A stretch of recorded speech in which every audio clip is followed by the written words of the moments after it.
Hey everyone, welcome back to Satanism Theory and Practice. Today we're talking about something that gets whispered about, fantasized about, completely misunderstood, and rarely explained properly: satanic sex magic. Now, before your mind goes to wherever it just went, stop. Take a breath. Because what I'm about to tell you is probably not what you're expecting. Sex magic in satanic practice isn't about orgies in cemeteries or sacrificing anything to anyone. It's not devil worship kink or some Hollywood fever dream. It's actually a sophisticated practice of directing sexual energy towards specific outcomes. And it exists across multiple satanic traditions in very different ways. So let's clear up the nonsense, talk about what's actually happening, and address the ethics and techniques that make this work. And yes, we're going to be adults about this. Let's dive in. The LaVeyan approach: sexual energy as fuel. In LaVeyan Satanism, sex magic is fundamentally about harnessing one of the most powerful forces available to humans: sexual arousal and release. Anton LaVey wrote about this extensively in the Satanic Bible and *The Satanic Witch. The basic principle: sexual energy is potent, focused, and can be directed.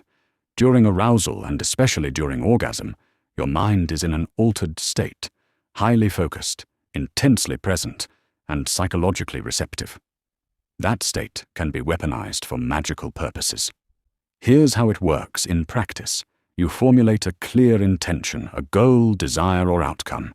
During solo sex or partnered intimacy, you focus intensely on that intention.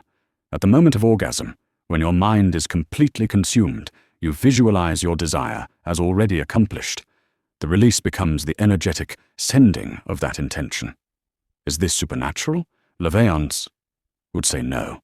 It's psychology. You're programming your subconscious, focusing your will, and creating powerful emotional associations with your goals.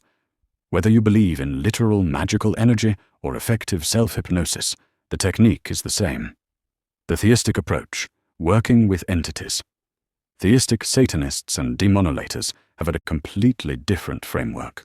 For them, sex magic often involves working with specific demons or entities known for sexual domains: Lilith, Asmodeus, Nyama, and others.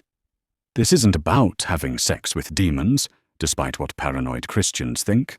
It's about using sexual energy as an offering, a devotional act, or a way to raise power for working with these entities.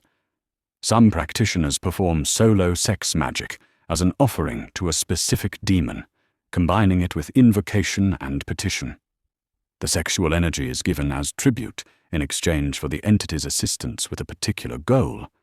Others work with these entities to develop their own sexual sovereignty, heal from trauma, or explore shadow aspects of sexuality that mainstream spirituality condemns. The demons become teachers and allies rather than masters or objects of worship. The key difference from LaVeyan practice? Theistic practitioners genuinely believe they're interacting with real external intelligences. The magic isn't just psychological, it's relational. What it's not. Let me be extremely clear about what sex magic in Satanism is not. It's not an excuse to violate consent. Ever. Period. Any magical practice that requires violating someone's boundaries isn't magic. It's abuse with an occult aesthetic. It's not about recruiting people into sexual situations under false pretenses. If someone says they're teaching you sex magic and that requires having sex with them specifically, that's predatory behavior, not legitimate practice. It's not inherently partnered.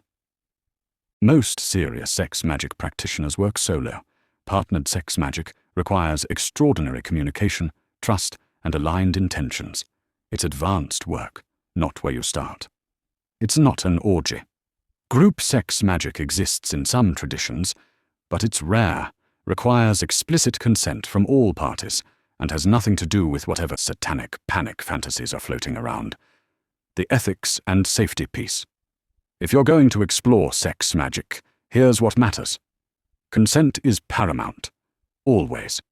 If you're working with a partner, everyone involved needs to understand and agree to the magical intention and the sexual activity. Informed, enthusiastic consent is non-negotiable. Start solo. Learn to focus your mind, work with sexual energy, and direct intention on your own before involving anyone else. This is personal power development. Be honest about your motivations. Are you genuinely interested in magical practice, or are you looking for spiritual justification for sexual behavior? One is legitimate, the other is self-deception. Respect your boundaries and others. Not everyone is comfortable with sex magic. That's completely valid. This is advanced practice that requires emotional maturity and psychological stability. Sex magic in Satanism is about sovereignty, power, and intentionality. It's about recognizing that sexual energy is one of the most potent forces we have access to, and learning to direct it consciously rather than letting it control us. Whether you approach it from a psychological, LaVeyan perspective or a theistic relational framework, the core is the same. You're taking something society tells you to be ashamed of and transforming it into a source of personal power. That's deeply satanic. Taking what's forbidden, understanding it clearly, and using it for your own empowerment. If this interests you, do your research. Read LaVeyan. Study theistic approaches if that's your path. And above all, be honest with yourself about what you're doing and why. Stay ethical, stay informed, and hail yourself.